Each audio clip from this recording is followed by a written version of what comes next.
gentlemen, welcome aboard the Athletics Can't Wait Jets podcast, your nonstop shop for all things Jets. Now here are your hosts, Tim McMaster and Connor Hughes. Listen safely. Can't wait. Hey, Jets fans, welcome to another edition of the Can't Wait podcast. It's the three letters that NFL fans love the most, OTA. Nothing spices up spring in the NFL like organized team activities. That's what we're talking about. Tim McMaster here, along with Connor Hughes and Marissa Dunn. 1 day of OTAs in the books. We were going to bring this podcast to you last night. Connor realized that he had to actually pick his wife up somewhere with his car. Yeah. Like 5 minutes before. Yeah. Like, I mean. Well, the funny thing is what's funny is like I had this day all planned out really, really well, Tim, because like it was like I got home from OTAs. I texted you guys. I was like, hey, let's do the show. 8 o'clock works great. Let's do this. So I get home. I was like, all right, I can go to the gym from like 7 to 7:45, 7:50. I'll just go to the one in our apartment complex, then come up here, change my shirt real quick, pop on, do the podcast at 8, and we'll be good to go. So Bree calls me at like 15 minutes into that gym session, and I like ignored it because I told her, I was like, I'm going to the gym. I was like, I'm at the gym. She immediately calls back again. So I ignored it again. I was like, did you not see my text message? I'm at the gym. Then she calls a third time, and I'm like, crap, what the heck did I do? Like something's wrong. Like she's calling 3 times in a row. Like, did you get in an accident? Like, what the hell's going on? So I'm like, hey, what's up? She goes, what do you mean you're at the gym and doing the podcast? I was like, exactly what I mean. She goes, I'm driving to like she had to drop her car off last night. So she's like, I have to drop my car off. She goes, you're supposed to meet me there in like 30 minutes. I was like, all right, I can't go 30 minutes there, 30 minutes back and still make the 8 o'clock tea time or the tea time. The 8 o'clock. The tea time for our podcast. So I was like, okay, that's going to be an issue. So that's when I texted you guys. It's good thing she called me though, because if she didn't, I would 100% have been in the middle of the podcast getting calls from her saying like, where are you? I told you to be here at this time. So that would have been a problem. But that actually would have been comical. Yeah. That would have been classic Connor. That would have been the show in a nutshell. But we're glad we were able to. I probably would have just done it remotely. We've done that. Yeah, but the other thing it's been, in the life of Connor is like I got into all these trading cards again. So I'm back into the football Connor's trading card world. 12 years old again. Connor's dude, I went back and found some good stuff. I went back Bree's sister's boyfriend, his name's Tyler. Shout out on his Instagram account. It's like SJ Breakers. You guys should go follow that because he's got some really cool stuff that I didn't even know they were putting on trading cards. So he was like talking to me about the business, and like I followed it loosely because Alex, who used to cover the Jets for the team website, like I know she does trading cards, so I still see like her post stuff. I'm like, man, I guess that's like a big business now or something like that. So he was telling me some of the stuff, and he just sold like some Kyler Murray card for like $500. So I was like, holy crap. Like I'm going to go back to like my mom's house to like go like look to see what she has. So I turned up some good stuff. Like I found like Drew Brees rookie cards, a Tony Romo rookie card. I also found like all the old cards that I thought would be like really good that were all like duds, like the Joey Harrington rookie game worn jersey. Like it's kind of cool, but like I found those. I found my old Pokemon cards. Like it's honestly been a pretty eventful week leading OTAs for me, just because like now the problem is, and Bree wants to kill me for this, is like I'm 100% addicted again. Like I bought a pack, like I bought this thing here, which I opened like this playbook Panini pack thing, which I pulled a Zack Wilson rookie card, obviously, because that's going to be the first rookie card that I ever pull getting back into this thing. So now I'm financially invested in Zack Wilson's success, because whether he's good or bad determines on if this card over here is worth 2 cents or $200. So let's go Zachy. Let's go beefy Zachy to get my finances up. But yeah, this has been a whole big thing, man. I called, I found a couple local card shops around the area in like Princeton and Hillsborough. So I'm going to drive up and go get them. I'm really pumped. I'm really in on all this stuff. So like all these YouTube people who get all pissed off at me about talking golf, like every time we start the show and all my boringness, let them know it's not golf. It's going to be trading cards now. Like I am full. I think I prefer golf. No, I was a huge baseball card collector, and I had a lot of like full sets and all that. And then I think like it wasn't that long ago. It might have been when we moved to New York, actually. So like 12 years ago, I gave the whole set to my nephew, and who knows what happened. Kid's gonna be buying that point. So hopefully he's in the army now. He's in like South Korea serving. So I'm pretty sure they didn't make that. Oh my. All right. We're having two different conversations. This thing's worth like $100. Because I know he passed away, but like this thing's worth like $100. Just a random card. I looked at it's going on eBay for $100. There you go. It's crazy. All right, let's talk Jets. What do you think? I'm gonna retire. Yeah, we might as well. Yeah, we got some comments in the chat that says "Save us, transition Tim." Well, tie it in though, because you said it. You just got a Zack Wilson rookie card. So let's start there with the OTAs with Zack, who is according to multiple sources, including you, Connor, who is there, beefy and thick, I guess. Yeah, thick. So he thick put with on 2 C's. 13 pounds in the off season, and it's good pounds by all accounts, right? Yeah. It's not he didn't just hit the buffet too much. He actually got a chef, paid for a professional chef, eating all the good stuff to go with the workouts, and actually put on 13 pounds of muscle. So let's start there. There is such thing as too big, but it sounds like he's at a point where he still feels just as athletic. Yeah, it's funny because like Bree and I were talking this morning and last night about it, because she's like, obviously, look, when the coach comes out and calls the quarterback beefy and thick in New York, I mean, that's going to spread like wildfire. I mean, that's just juicy quotes and fodder. I mean, we're going to run with that. So obviously it spread like crazy, and Bree pays attention to the Jets to know, like, you know, what my life is like normally. So, I mean, we were talking about it. It was either last night or this morning. And she said, she goes like, you know, is he really that big? Like, is that like, does he really look bigger? Or are you guys just saying that because like the coach said it? And I was like, no, like, honestly, you can visibly see a difference in him now from like waist up. Not really, because he has like the shells on and the jersey and you can't really tell, but like he was in shorts yesterday, and watching him go through individual drills, watching him in warmups, his legs are undeniably bigger. I mean, it looks like he spent a lot of time in the weight room with those specific, like squatting and stuff, which I found very fascinating, because I didn't want to ask him about this in the press conference because I wanted to save it for like a one-on-one conversation, because I didn't want, you know, sometimes if you have something good, you don't want to just throw it out there for every single other person that's sitting there and every person here on Twitter with all that stuff. But I remember talking to Dan Orlovsky for either on this podcast or for an interview or just for a story that I wrote on Zack last year.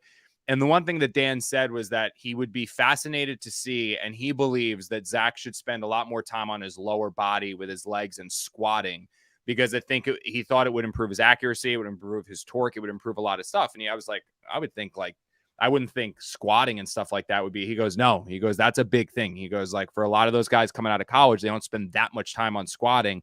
They ramp it up, they amp it up for the off season, and you'll see a legitimate noticeable difference in their play if they can spend more time doing a bunch of different kinds of squats. And looking at his legs, you can kind of tell that he has clearly spent time doing that in some way, shape, or form, because they're bigger, they're more muscular. I mean, it's clear that was there.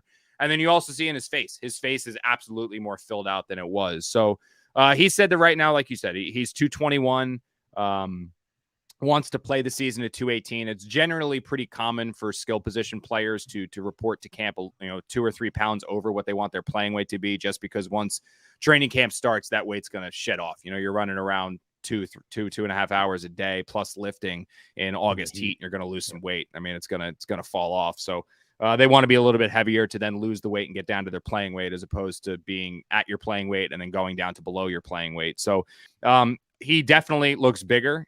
He definitely looks bigger in the legs. He looks bigger in his face where he's filled out. We'll see if it plays a role. I mean, we're going to talk about this. I mean, it was a very, very light. I mean, it was like a vacation OTA that we saw yesterday on Tuesday.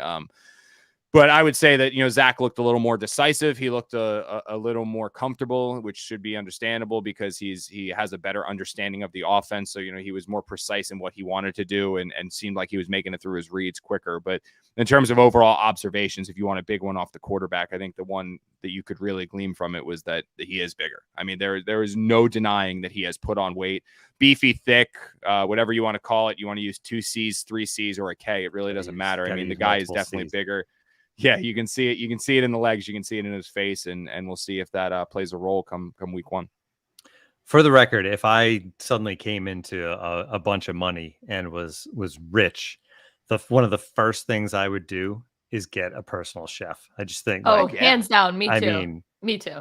That would be like my dream gift. Like, I easily. That's the dream. It's just like to sit down every night and be like, "What's for dinner?" Yep. And it's just there, and it's all like the bright like stuff. Like the Kardashian episodes? Yeah. You watched that, Marissa? No, but I actually heard about it. Was it cut? It's my guilty pleasure. I'm not going to lie. Yeah. So I'm not gonna lie. So Bree watches. Her guilty pleasure has always been the Kardashians. So I never watched. I'm more of a like Real Housewives kind of girl, but yeah, we know. Yeah, we know. I've never watched the first Kardashian thing, but I watched the new one that they just put on Hulu because Bree and I finally cut the cord.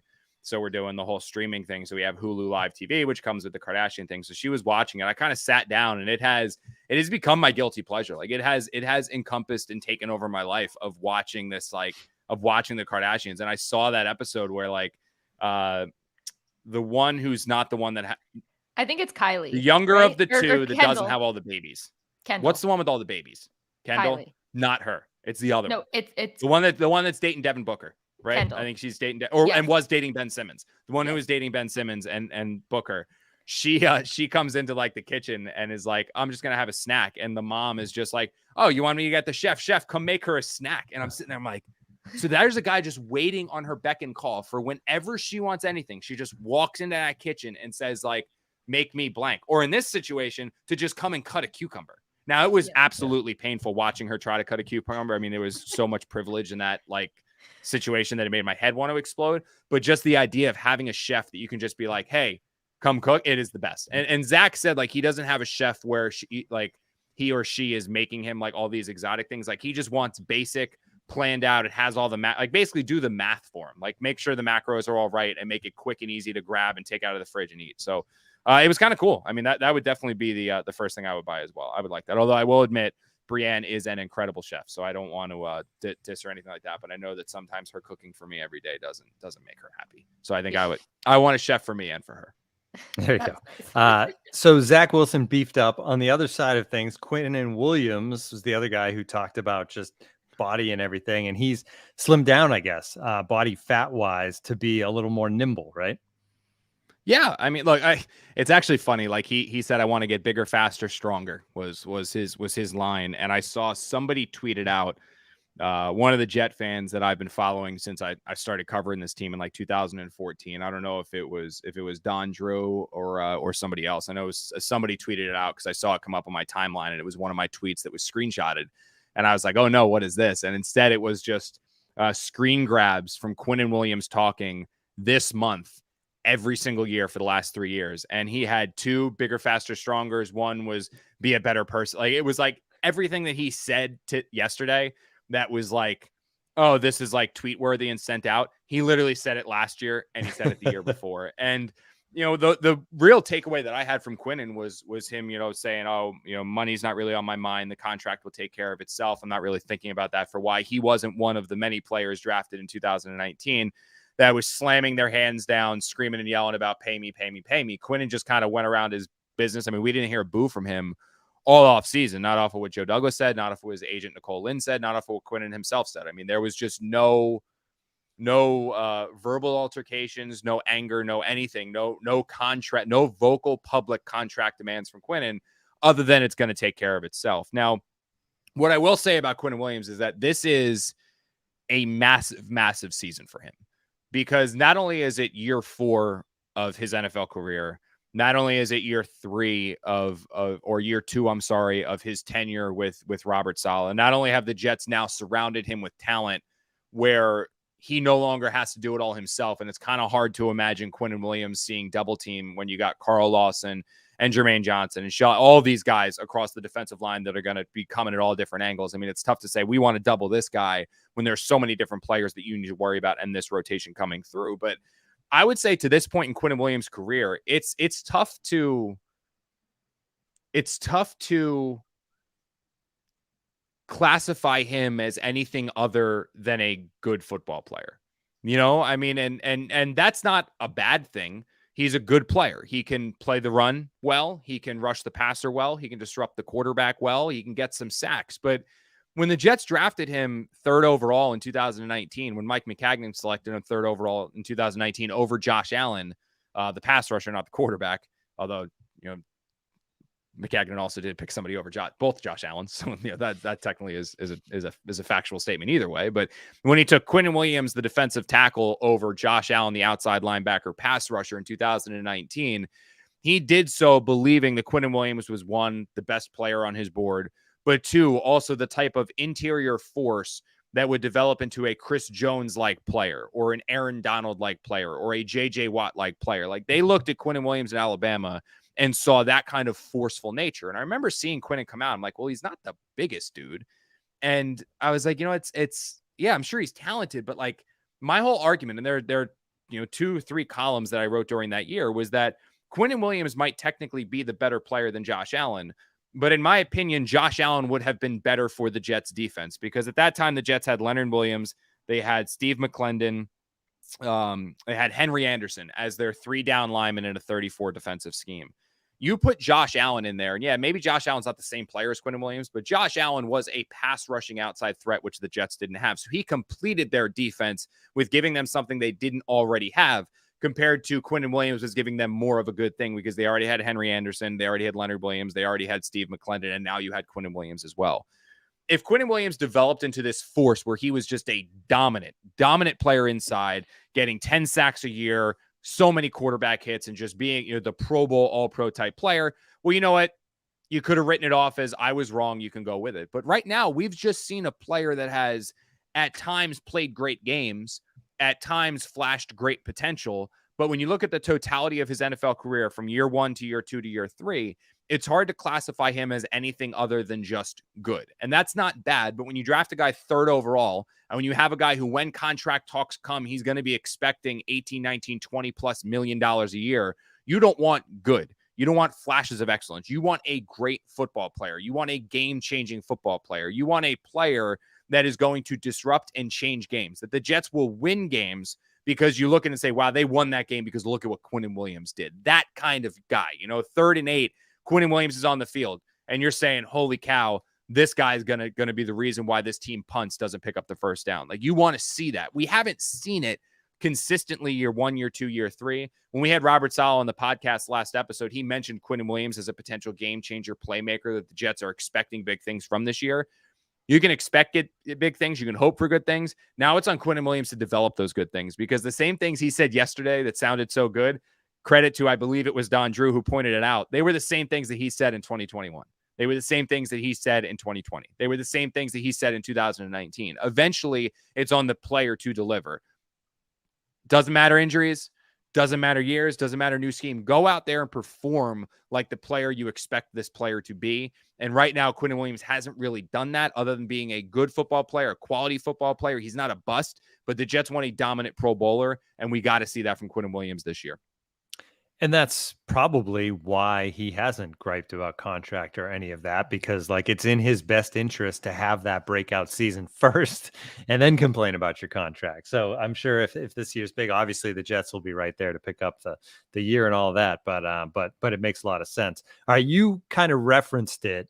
This was the start of OTAs, but there wasn't a lot of heavy work done. The Jets taking a light approach, I guess.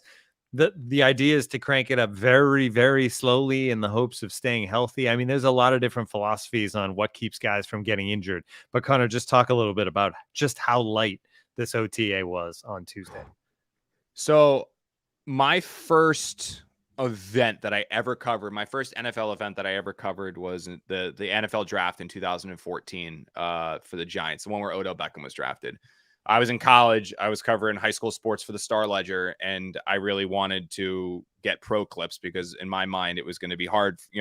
When an NFL beat writer job opened, I wanted to be in a position where I could say not, I believe I can cover the pros. I wanted clips that I could hand to an editor and say look, yeah, this was Big Blue Interactive. Yeah, this was SB Nation. Yeah, this was a fan site, but look how I covered the team. I covered it like a reporter for these outlets. Now imagine what I can do if you give me a real credential and I'm working for a real outlet. I wanted to be able to get, instead of saying, trust me, I can do this, I wanted to give them tangible proof that I could do it. So, I was in college just volunteering, not making any money, but just getting pro clips for that. So after the draft, I went and I covered rookie minicamp for the Giants. And then I did OTAs. So I've covered an OTA every single year, 2014, 15, 16, 17, 18, 19, no 20 because of COVID, 21, and now 22.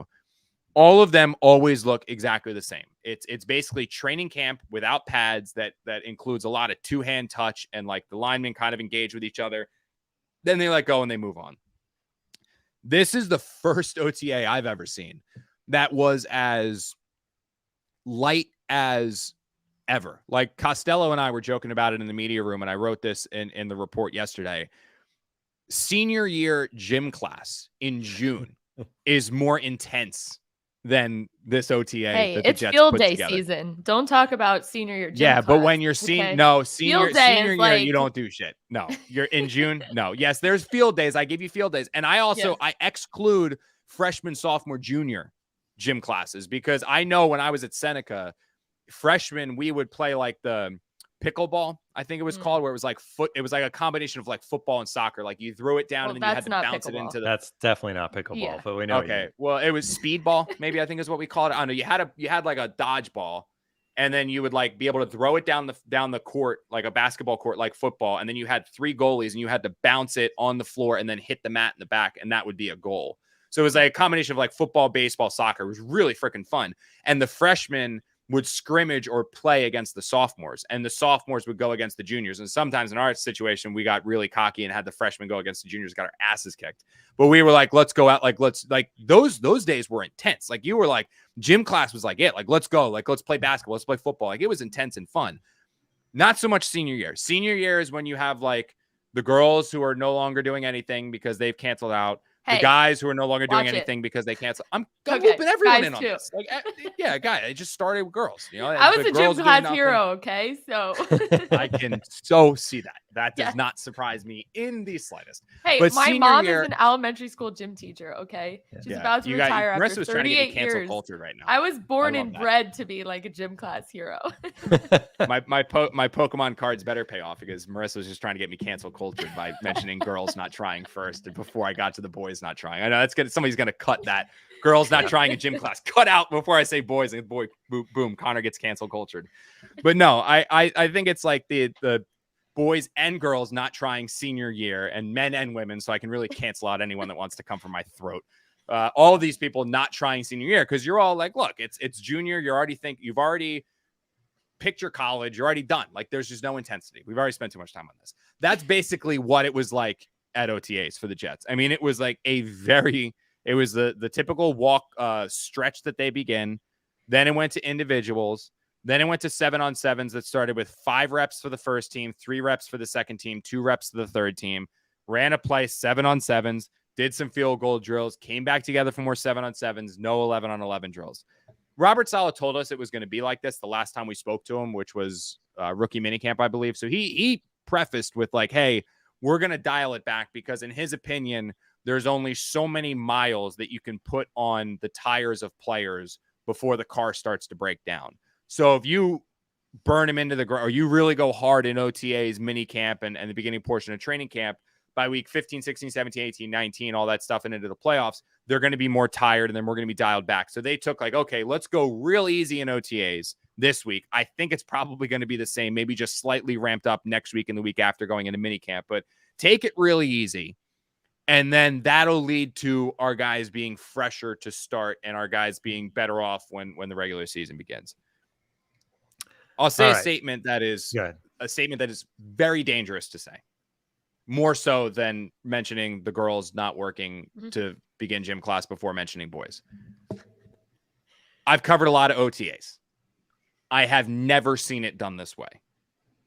Maybe the Jets are right and the rest of the league is wrong, or the rest of the league is right and the Jets are going to be wrong. Because my concern with this approach right now, and I talked to Sal a little bit about this in the press conference, is that, and he, talked around it with like, no game in the NFL is easy. No game's a gimme. There's only one bye week. It's every given Sunday, blah, blah, blah, yada, yada, yada.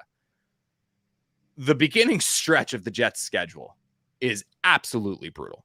I mean, it really is. Like you look at not only the first 4 games against the AFC North, where the Jets could very easily be 0-4, 1-3. But you look at the first 8-9 games, and it's very easy to see them going into their bye with 1 or 2 wins. That's it. Like, and I don't mean that as a criticism of the Jets. It's not because I don't think the Jets are better. I still have them finishing with 8 wins because I think they'll have a really strong second half of the season. But that first half of the season is going to be really, really hard. That first half of the season will be very, very hard for a team that is filled with veterans who are in their second, third, and fourth years or third, fourth, and fifth years with the organization.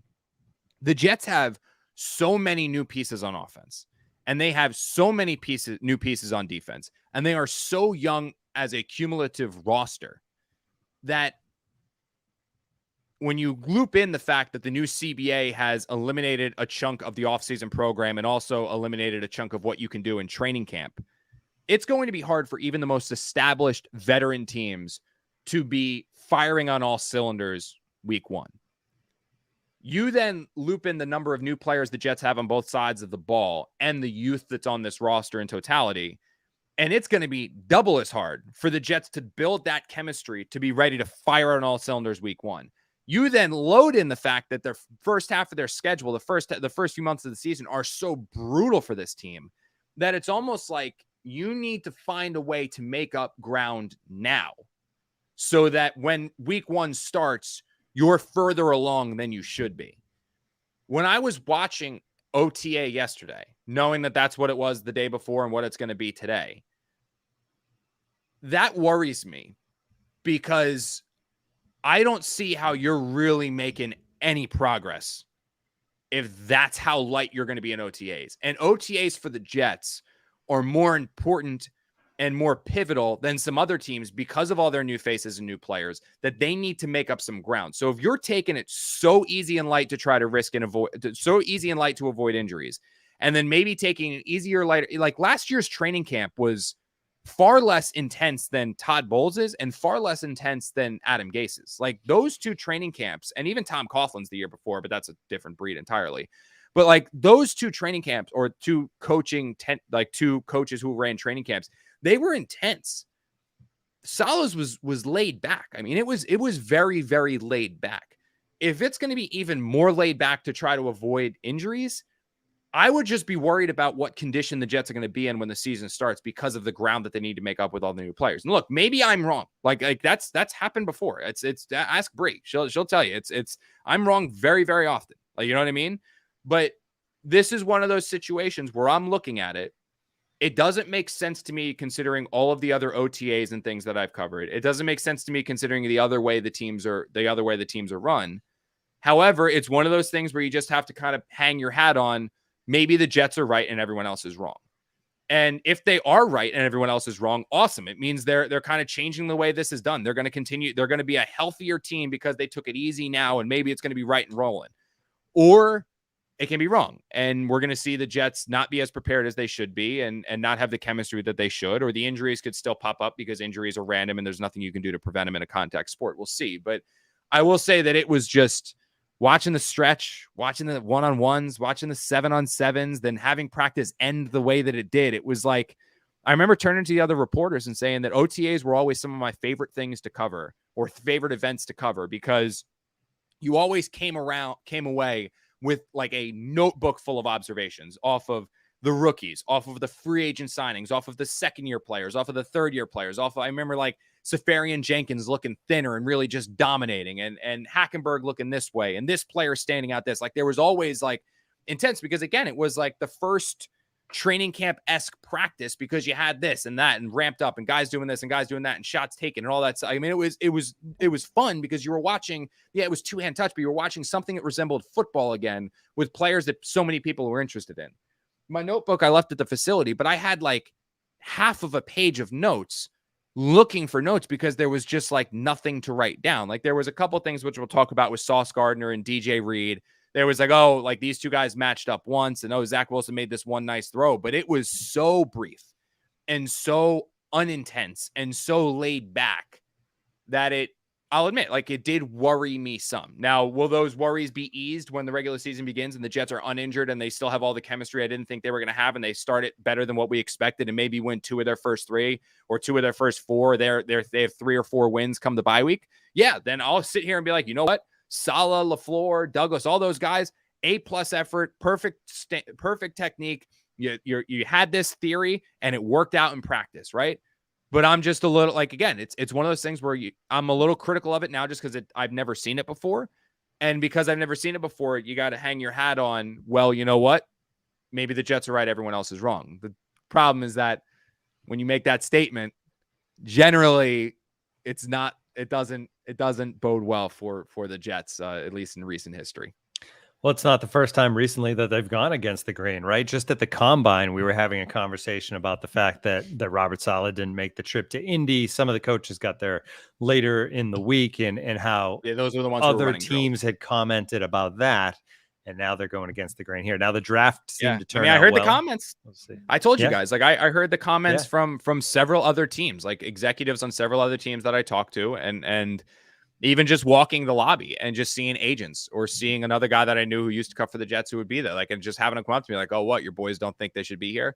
Oh, what, the combine? Are they too good for the combine? And I remember talking to Robert about it, and it was one of those things where it was like, well, look, they can throw their shots. We don't care. I mean, it does, and it's true. Like it takes some, you know what, to be able to take those shots and deal with the public perception of you should be here. Why aren't you here? And say, I don't give two shits what you think. I care what the people in this building think. And the Jets didn't care. Like Robert Saleh didn't care. LaFleur didn't care. Joe Douglas didn't care. Like none of those guys cared that the coaching staff wasn't there.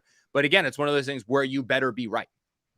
Like you absolutely better be right, because you're opening the door for people to say the reason that X happens is, or the reason that X happened is because of Y. You know what I mean? Like you will be able to, if this is really how laid back it's going to be throughout this offseason, we'll see next week and the week after in minicamp and all that stuff. We'll see if the Jets are just taking a slow ramp up or if they're just really taking this vacation, like a resort-like approach to the offseason. But if they don't ramp it up and then they start the season 1-7, 1-8, you're opening the door to say, well, the reason you started so slow is because of how easy you took the offseason program and training camp. You know what I mean? And it's the same reason. You can look at this draft class. It looks really good on paper, but if this draft class struggles, or if you don't get the production out of the draft class, you're opening that door to say, maybe you would have had a better outlook of the draft if you had gone to the combine with everyone else. You know what I mean? Like, and again, if it goes the Jets' way, you're going to see no one going to the combine anymore. No coaches are going to be there and all that stuff. Right. And you're going to see that. But my whole thing is like, when you want to eliminate variables, and you never want to give somebody a reason to take a shot. And if the Jets were a Super Bowl contender like the 49ers or a Super Bowl champion like the Rams, like no one's going to take a shot. Like you don't want to be there, fine. You just want a Super Bowl. But when it's the 49ers who are perennially good, and the Rams who just won a Super Bowl, and then the Jets, it's like, well, we get why those two guys aren't here, but the Jets don't think they should be here. Like that team that needs everything doesn't think they should. Like it's one of those things. But again, I'll keep repeating it. If the Jets are right, they're going to look like geniuses. If the Jets are wrong, you're opening up the door for criticism that maybe didn't necessarily have to be a door that was, crept open. All right, let's talk about some of the stuff that did happen on the field, including a look at some of these rookies. And one thing we've learned is Breece Hall is active on Twitter. He already retweeted you, Connor, yesterday. He's engaging with the beat writers. But see how long I think what stood out, at least from talking to you a little bit about this, was the matchups, receivers versus cornerbacks, new faces going head to head. So talk about that a little bit. Sauce Gardner, what you saw from him, Wilson running routes, like that sort of thing, where these new guys that we're going to get to see battle each other in practice. Should be more fun when they do more of it. But what did you see yesterday? I'm glad you said battle each other and not sharpen each other's irons. I give Quinn Williams a lot of credit. Quinn is sharpening my axe. Yeah, he was sharpening his axe, which I'll take. That's different. I haven't heard sharpening my axe, and sharpening his ass, sharpening my axe. I haven't heard that one before. And then he also said everyone was sharpening their tools. So as long as we can avoid the irons sharpening irons, like, because that is going to be the death. Well, Becton and Lawson weren't there, so there was no. Oh my God, that wasn't ironing sharpening iron. That was one guy getting beat over the head with an iron every single day. Like that just drove me. And if people are just going to use their struggle, like justify their struggles and justify them not playing well by, it's just somebody else sharpening their eye, like that is, I just hate that cliche. Like I get it, it's a cliche. Football guy talk, football. I get it, but like. Enough with it. Like enough with the iron sharpening iron. And every time somebody says it, now everybody knows I hate it. So it's almost like when there's somebody who has a cool name on Twitter, I get tagged and everything. Anyone says the word iron, I get tagged in that too. Or now in the media room, anytime anyone says iron sharpen iron, I get like Costello and DJ that are like immediately looking at me, seeing if I'm gonna crack or if I'm just gonna get up and throw a chair at somebody. But no, I saw the axe sharpening and all that. That was better. So the on-field takeaways that I came away with, because again, Zack Wilson looked more decisive, I thought, but again, it was the big takeaway with him was just his size, was that he's a bigger dude, and that was what I mainly took away.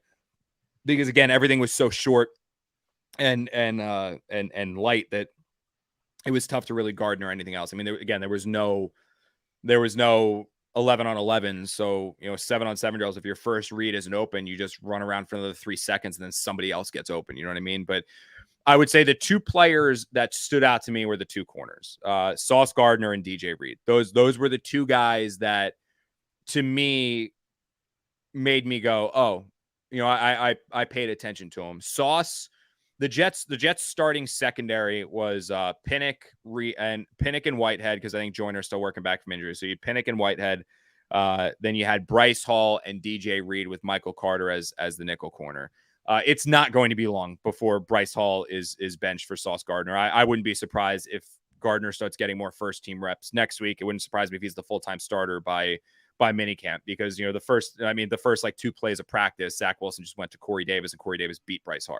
Bryce Hall was already getting beat. So it won't be long before Sauce Gardner's there. But when Sauce checked in, like one of the first reps that I noticed of him was against Garrett Wilson. So Garrett Wilson checked in for the second set of reps with the team, and then Sauce Gardner came in and replaced Bryce Hall.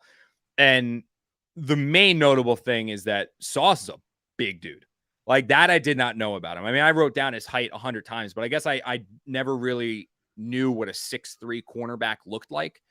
He is a towering player. I mean, he actually goes out there on the defense and you kind of think, is that a receiver? Like, is that supposed, like, what's he doing on that side of the ball? And then you realize, oh no, that's Sauce. He's the corner. So despite the fact he's that big and lanky, sometimes those guys don't move that well because of how big they are. He does. He's got the quick hips. He's got the quick twitch. Like you can tell the guy is agile as well. And when he gets on a player, like he got on Garrett Wilson a couple of times, he got on Corey Davis once I saw, it's very tough to shake him. Like he is sticky, glue-like. Like he gets on a guy and it's tough for him to get out. So it is going to be very fun to watch him in one-on-one drills. It's going to be fun to watch him in team drills. He's going to be one of those guys where like, yeah, the quarterback's happening here, but you're actually just watching the one-on-one matchup between Sauce and whoever he's on, because it was fun watching him go to battle.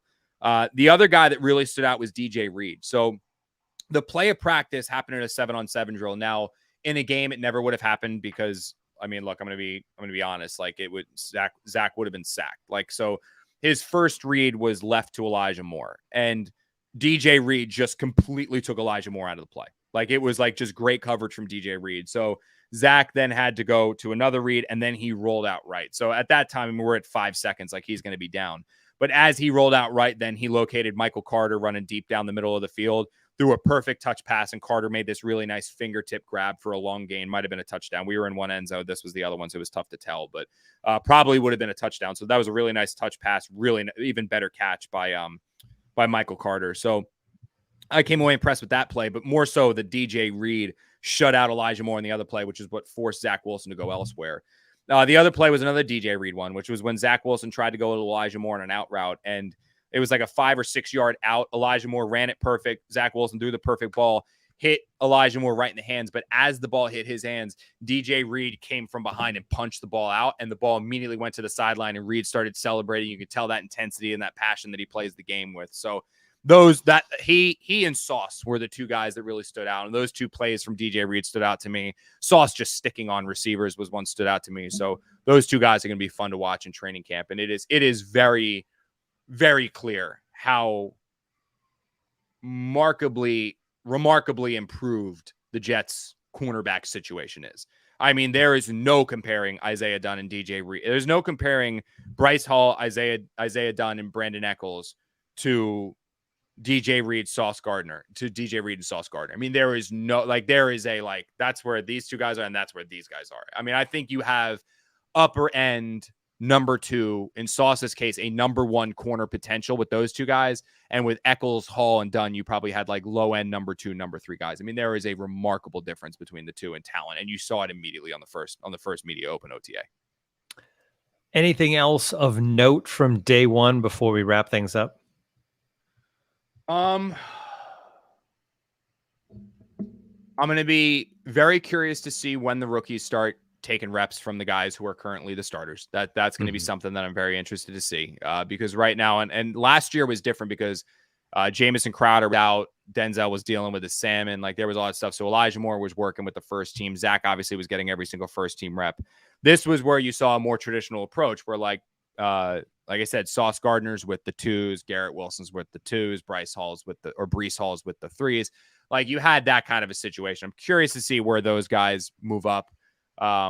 It was impossible to gain anything off of the offensive line because while they were doing their 7-on-7 drills, I was watching the 7-on-7 drills of the quarterback and receivers. So unfortunately, I have no observation on Clemens or Johnson or anything like that. I will say that it's going to be tough anyway to get a read on the offense because Mekhi Becton still isn't here and George Fant's recovering from an injury. So those two guys didn't practice. The Jets are on like McDermott and Chuma Adaga as their 2 tackles, which if those guys have to start games next year, they're so screwed. So it's like, it's kind of one of those, you can't really make assessments on the offensive line anyway. The tight ends are going to be really fun to watch. Conklin had a touchdown, which was like one of those where he sat down in coverage. That's another position like cornerback. The tight end position and cornerback position are so remarkably improved from the year before that that's notable to me. And that's going to be fun to watch moving forward. But honestly, man, aside from that and what we said and what we wrote, which you guys can read up on The Athletic, there's really not that many observations. There's not that many takeaways. I mean, it really, really was a super, super light day. And I'm hoping that selfishly, I'm hoping that it's a more intense one next week and it's a more intense one the week after, and then it's more intense for the week of minicamp. I really am hoping that. Like I said, selfishly, because I want to write observations. I want to see these guys play football. And right now it is so laid back. But yeah, other than that, that's kind of all I got. Real quick on Becton, I know he's out because he became a dad, right? But if that wasn't the case, would he be okay at this point at OTAs? Like, where is he beyond the fact that he had personal stuff he was doing?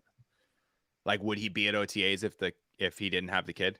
Yeah, I'm not going to touch that one. That one I'm going to stay away from. That's probably what I'm going to. That's no comment. I'm going to stay away from that one. I would have to do a little. I don't want to. I feel like we don't everyone hates. Everyone thinks I hate Mekhi already. I don't want to even open up that. It's not a report. Hypotheticals are not a report worth dropping out there. I know if I answer that question, that's one that's immediately going to get aggregated and fans are going to go batshit crazy, and then just it's not worth getting into. It's the hypothetical. Really good. That'll grow the podcast. Yeah, I will say though that. We'll grow the podcast. Yeah, we just had Salo. We're working on getting Douglas. Like we're gonna use that to grow the podcast, not me making hot takes like I'm Stephen A. No, but I am gonna give a shout out, and this is not a paid sponsorship. But I met this dude on the golf course who does T-shirts for there we go. Did you time that up purposely? Did you know I was about to say that? No, we need to explain this to the audio listeners, Connor. This is not just a YouTube show. There is a comment in the chat that says "nice sweatshirt, Connor." So take it away, Connor. Oh, I didn't know you actually. Oh, it's really good.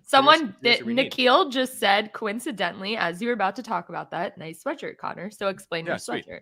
Yeah, so I will. So I met this guy on the golf course who's coincidentally in South Jersey. Like I was in South Jersey on New Year's Eve, and it was I showed up late to the tea time because I'm late to everything. Shocker. And I'm in South Jersey, so like I get. This is not a humble brag where anyone thinks I'm freaking humble bragging, but like. You know, if you're a Jet fan, generally Jet fans know who I am. So if I'm in a place where there are lots of Jet such fans, a flex.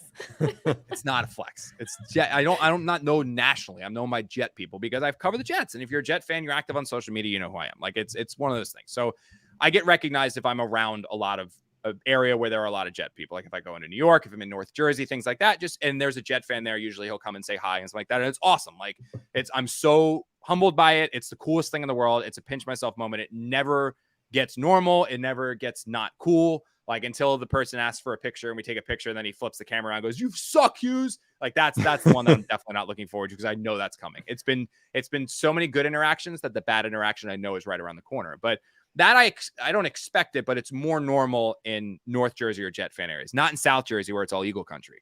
So I show up late to this tea time. And I say to like my father-in-law and my best friend who I'm playing with, and then the random person I'm paired with, I'm like, "Oh, sorry, I was like, actually, I was doing a podcast, then got caught up around the house, completely lost track of time, and ended up going there." So we get through the first hole, get through the second hole. My buddy makes a comment about something else. He goes like, "Oh, like the podcast doing well." I was like, "Yeah, it's well, blah blah blah." So on the third tee, the guy comes up to me, he goes, "By any chance?" He goes, "Is your name Connor?" I was like, "Yeah." He goes, "Hughes?" I was like, "Yeah." He goes, "You cover the Jets." And I'm like, yeah. He goes, I heard podcast. I saw Connor on your towel, because Bree got me a towel with my name on it. She goes, I was like, that's got to be Connor Hughes. But what are you doing in South Jersey? He goes, dude, I was watching the podcast this morning. I watch it every day. He goes, I can't believe it's you. I was like, he made it on time for the tea time. Yeah, he made it on time. Yeah, well, he also lives in South Jersey. I was coming from Princeton to get down to Pennsauken. So he goes, dude, so we started bullshitting, like, you know, kind of how's life, blah, blah, blah. What do you do? So he goes, I actually work for this company called Breaking Tea. So what it does is, like, if something happens on social media that is like sports related that happens on social media, there'll be a company that immediately comes out and puts like a t-shirt out with like the saying. So they got like Jets stuff. They got like all national stuff. They got like Islanders stuff. They got Cardinals stuff. They got all of it. If it's a social media thing that hits and starts trending, they'll make a t-shirt out of it. So he goes, if you want, he goes, I'll send you Jets stuff. And I was like, dude, hate to break it to you, not a Jets fan. I was like, plus I will never wear Jets affiliate. Like you will never see me in anything Jets affiliated. I was like, I cover the team. I don't work for the team. I was like, I'm a big golf guy. I love the Mets. I was like, if ever you want to send something like that, I was like, that'd be really cool. Like, I really appreciate it.